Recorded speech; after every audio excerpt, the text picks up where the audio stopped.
Hello, hello. It's a little bit of a chilly day, but I thought I'd come outside and do this video outside and see if I can stand the cold. In any event, today I want to discuss something that's really important in Buddhism. The Buddha recommends that we approach the world with an open heart, that we manifest such things as kindness, compassion, sympathetic joy. Another one is equanimity. However, I'm not going to be discussing equanimity as such in today's video. That's a slightly different kind of emotional state. But the question is why? Why should we manifest these states of an open heart? This is a question that concerned me. I've found difficulty in practicing these kinds of things in my own life. And so to an extent, in this video, we'll be discussing this with my earlier self. And perhaps some of you are having similar kinds of thoughts, although even if you aren't, I think it's helpful to consider the reasons why we should be kind to one another, compassionate, and rejoice in the happiness of others. So let's start with kindness. Why be kind? Well, one way to look at this is to consider the opposite. What happens if we aren't kind? The Buddha always tells us, check it out for yourself, try it and see. So what happens if we are unkind to one another? Well, we'll find it difficult to make friends or keep friends. And indeed, any interaction we have is going to be made more difficult. Now, it's obvious that when somebody is unkind to us, that's painful. But it may be less obvious to notice and understand and feel, really, that our own unkindness is also painful. That being unkind to others hurts us too. This is something that we can recognize in meditation. Oftentimes we're not aware enough, we're not mindful enough to see it when it actually happens in daily life. But if we can sit quietly and contemplate our own prior actions, or even contemplate the state of our mind after having done such unkind things, we'll see how painful they are. Now, often we will be unkind to others in a sense, feeling like we're trying to return the favor for their own unkindness to us. We're trying to get back at somebody. But even in that circumstance, I think, if we sit with that for a while quietly, we can feel that it's not helpful to us. It's not even, it doesn't feel pleasant even internally to us when we do such a thing. Now, that said, there's an important difference, and some of you may have already thought about this, an important difference between being, say, stern with somebody and being unkind. Sometimes when somebody does something unkind to us, or incorrect in some way, unethical perhaps, wrong in some way, we may feel that it's best to let them know about that. And sometimes the best way to do that is to do so sternly. Now, the problem with this is that it has to be done in the right way. It has to be done with an open heart, or at least it should be done with an open heart. It should be done with kindness. We can be stern in a kind way if we feel that sternness is actually going to be helpful. But if we're going to be really kind in doing that, we have to find the right time and place. For example, if you're going to tell somebody sternly about something incorrect that they've done, it may be best not to do it in public. It may be better to do it in private. You may have to find the right time. But unkindness is different from sternness. Unkindness is lashing out in order to hurt somebody. And it's something that I expect we've all felt in ourselves. And that impression of unkindness, of wanting to be hurtful, can actually seem pleasant at the time.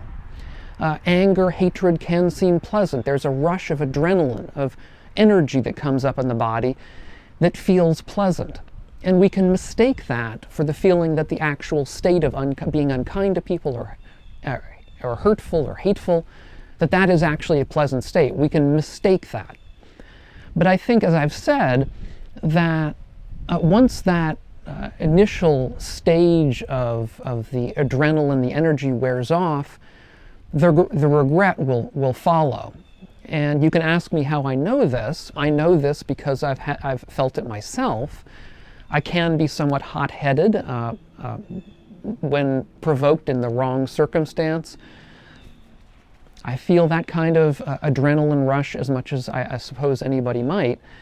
And so I know about that pleasant state, and I know about the regret that follows it. And the regret, of course, is unpleasant, is a state of pain, of feeling like I've done something wrong, I shouldn't have done that it would have been better for me to just shut my mouth and let the thing pass. What about compassion? Well, once again, why don't we sit with the possibility of not being compassionate, of being hard-hearted towards those who are less fortunate than us or who are in pain? Now, I suspect that many of us will find this unthinkable, that how could you have such a hard-hearted emotion towards somebody in a state of hurt. But I would submit that in our society, we do find this. We find this expressed in the media, in various politicians and other people saying that so-and-so deserves it, that they're lazy people perhaps, that they've done something wrong in the past and therefore the pain that they're undergoing now is something that they simply deserve to feel. We even find this, frankly, in some Buddhist interpretations of karma. This notion that people who are down on their luck, who are hurting, who are suffering, who are less fortunate, are in that position because of some karmic reward or punishment that they have gotten because of something they've done either previously in this life or else perhaps even in a past life. And I would submit that as part of such societies, living in such societies ourselves, we're going to be prone to such thoughts at times as well. And I think it's important not to engage in what's called spiritual bypassing. Now, I did a video earlier on spiritual bypassing. I'll leave a link to that video down below if you are unfamiliar with the concept. But the basic idea is, with spiritual bypassing, that we find a state in ourselves so alien to the way we want to be that we pretend that it doesn't exist. We bypass it. And if we bypass it, we're not going to do the work that's necessary to really deal with such states. So we have to be open to the possibility that we ourselves are at times going to be hard-hearted towards people who are suffering. And we have to be open to that, and what we ought to do is that when we find that in ourselves, perhaps it's somebody who is suffering because of something that we know that they've done. What I would suggest is to sit with that feeling, to investigate it, in a sense, in the moment right now. Where is it coming from? How does it feel when we engage in such kinds of hard-heartedness towards others? Hatred towards somebody who we just don't like for some reason. Happiness when somebody that we don't like suffers. How does that feel when we sit with it, let's say, in meditation? We'll feel perhaps anger. We'll feel a kind of contempt for them. We'll feel perhaps a kind of conceit that we are better than them, that we haven't done those things, and so therefore we deserve the happiness that we have, and they don't. These kinds of separations that we'll feel, of us versus them, that we are different from them in some fundamental, essential way that makes their suffering worthwhile. These are the kinds of underlying mental states, we might even call them mental corruptions, that are at work when we think in these fashions. And we shouldn't turn away from them. We know that they're wrong, perhaps. I mean, many of us will know that they are corruptions and things that we have to deal with. But in order to deal with them, we have to face them honestly. Now, third, why be sympathetically joyful? Why be happy in the success of other people? Well, again, try the opposite and see what happens. What do we feel when we aren't willing to be joyful in the happiness or success of other people? Well, we'll feel things like resentment. We'll feel things like envy and jealousy. We'll feel anger, perhaps, that we don't have what they have. Feelings of grasping, of craving come up in us. All of them are very normal, ordinary kinds of human states. So once again, we don't want to spiritually bypass them. We don't want to pretend that they don't exist in us when they really do. Because I would submit that they exist in almost all of us. I certainly feel them myself from time to time. And these kinds of states are associated with ill will, with anger, and even with hatred towards others that can arise when we see that they are successful when we are not, or when we don't feel that we are. Now, just as in the prior case, we have to be careful not to mix things up. Just as we saw before, sometimes people will do unskillful things and suffer for them, but that doesn't mean we should be hard-hearted towards their suffering. In the same way, sometimes people will do unskillful things, the same kinds of unskillful things, and benefit from them. And the question is, should we be hard-hearted towards their happiness? Should we harbor ill will or anger or hatred towards them because they're happy? Well, this doesn't come naturally to many of us, myself included, frankly, but there's, I think, a way that we can play with these ideas, I think, in order to reinforce the good qualities of our own heart, or the open qualities of our own heart.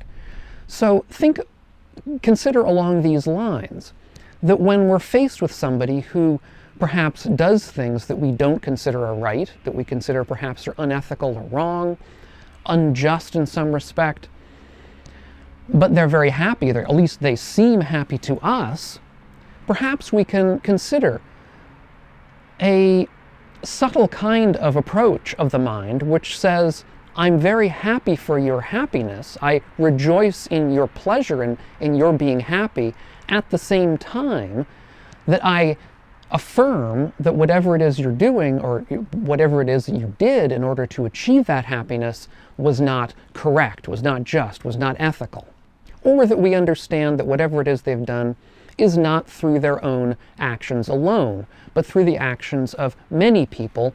Perhaps they themselves are only a small part, and yet they're reaping a great deal of the benefit. We all know such cases. But I would submit that in the broad scheme of things, these cases are relatively rare. That is to say that most of the people that are happy and successful or are around us that we know are people who are our friends, our family, our neighbors. That is, these are people who are doing well, but aren't necessarily, or at least to our knowledge, doing anything wrong or unethical or unjust or anything. They're just, just the way things are. Some people are doing better than we are, and some people aren't. Or I should say, deeper down, we have to consider that they seem to be doing better than we are, at least in certain respects. I know that when I was growing up, for example, our family had a number of friends, other families in the neighborhood, who seemed to be doing much better than we were. Seemed to have larger houses, seemed to have greater wealth, greater influence, greater power in certain respects. But now, since many years have passed, I have come to realize that many of those apparently golden families, well, the success that they seemed to be having was, in part at least, illusion. That is to say, they were papering over deep problems that I was unaware of at the time, that led to things such as divorces, breakups, and other deeper problems that they had to face. So we shouldn't think automatically that things are absolutely as they seem, and that people who seem very happy and successful really are, because many of the most successful people actually are really quite miserable.